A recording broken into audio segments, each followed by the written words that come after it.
Mes amis, bonjour. Aujourd'hui, je vais vous raconter une histoire, un secret. Par une nuit orageuse, la duchesse Vaubricourt invite dans le secret 4 femmes dans sa résidence, à l'abandon de Valognes en Normandie. Voici comment commence l'intrigue de la pièce de théâtre La Nuit de Valognes. À mon tour de vous raconter le secret de ces coulisses de ce spectacle, réalisé par les francophones à Shanghai pour nous distraire avec le rayonnement français, en collaboration avec le Petit Journal qui a écrit un très bel article. Tout de suite, les différents secrets de cette pièce de théâtre incroyable. Alors je suis ravi, je suis avec Antoine Kubler et j'ai entendu parler de toi dans le Petit Journal car tu es metteur en scène de la pièce de théâtre. Peux-tu nous expliquer un petit peu l'aventure humaine et théâtrale?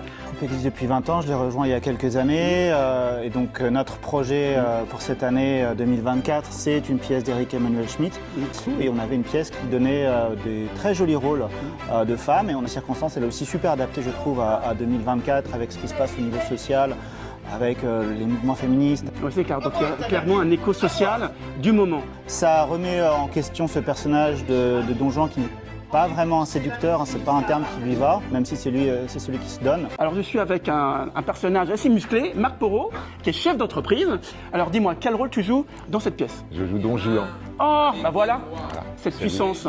Comment tu joues ce Don Juan? Eh bien, c'est difficile parce que c'est un personnage vil, mesquin, horrible à certains moments, mais aussi assez lâche, assez pleutre sur la fin. Et il doit faire face à sa destinée et c'est très difficile. Changement de vie. Je crois qu'il n'y a pas une seule minute où le metteur en scène ne m'a pas demandé d'être plus méchant. C'était mon problème. Il faut être méchant, macho, dur, supérieur. Et c'est pas ma nature, donc c'est difficile. Un vrai travail d'acteur. Un rôle musclé. Un rôle plein de challenge que j'ai failli refuser, mais que j'ai accepté parce qu'on ne peut pas dire non dès qu'on rôle. Absolument. Je suis avec Joachim Frédérico, le poinçonnier de Shanghai. Et donc, quel rôle tu vas jouer? Eh bien, je joue le rôle du valet de Don Juan, Sganarelle, rôle mythique, et j'assiste mon maître dans tous ses déboires. Et pourquoi tu as choisi ce personnage? Et au départ, je pensais faire Don Juan, mais mes collègues m'ont dit que je n'avais pas le physique. Ah, bah pourtant.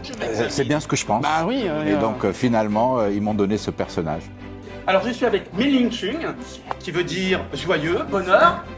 Ah non, jolie petite fleur de lotus, on était presque. Voilà, ce n'est pas grave. Que fais-tu dans la vie?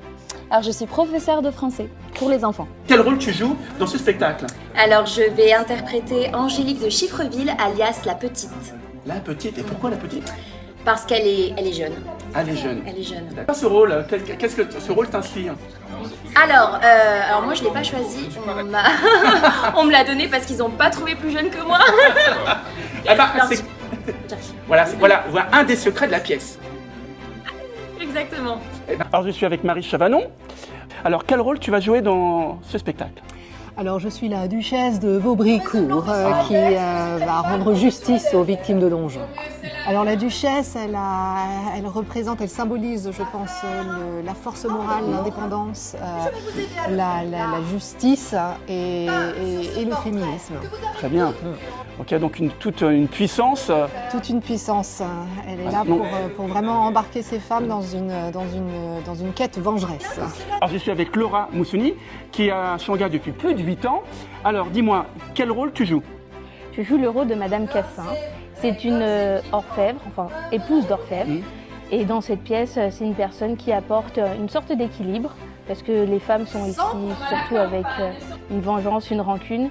Et je suis un personnage humble et surtout apaisé dans cette pièce. Qu'on peut revisiter un personnage fictionnel avec une certaine modernité dans une pièce tout à fait moderne. Alors je suis avec Emma Poussin qui est à Shanghai depuis plus d'1 an. Alors quel rôle tu joues? Je joue le rôle de Mademoiselle de la Tringle. De la Tringle?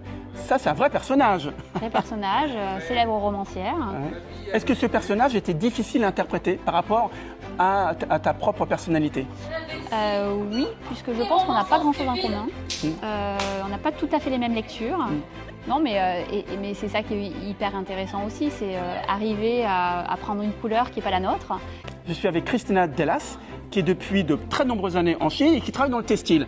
Alors dis-moi, est-ce qu'il y a un lien avec ton rôle? Oui, peut-être. Donc je joue la comtesse de la Roche-Piquet, quelqu'un très franche, honnête avec les gens. Elle aime bien partager son avis et je pense que ça match. Et donc tu as des origines allemandes? C'est ça. Et donc est-ce que ça t'a aidé pour jouer le rôle? Il aide pas forcément, mais je pense que c'est un bon exercice pour apprendre des nouveaux mots. Voilà. En tout cas, ton accent, je trouve que va très bien avec ton rôle, donne une dimension intemporelle. Oui. Alors je suis avec Liang Zhang, qui depuis de très nombreuses années participe à la troupe. Donc là, cette année, il ne joue pas, mais je peux vous assurer qu'il est derrière et qu'il est la petite main de tout et qu'il organise beaucoup de choses. Don Juan, déjà, le nom, ça fait vibrer. Et cette troupe qui existe depuis 1998 Ah oui, quand même. à Shanghai et qui produit pratiquement une pièce par an est extraordinaire pour la communauté française à Shanghai. Eh bien mes amis, vous avez pu découvrir La Nuit de Valogne, un Don Juan incroyable, une duchesse époustouflante et tous ces comédiens qui sont bénévoles et nous permettent de participer à la vie culturelle française à Shanghai. Voilà, je vous dis à très bientôt pour une nouvelle émission de Nostalgie. Bye bye.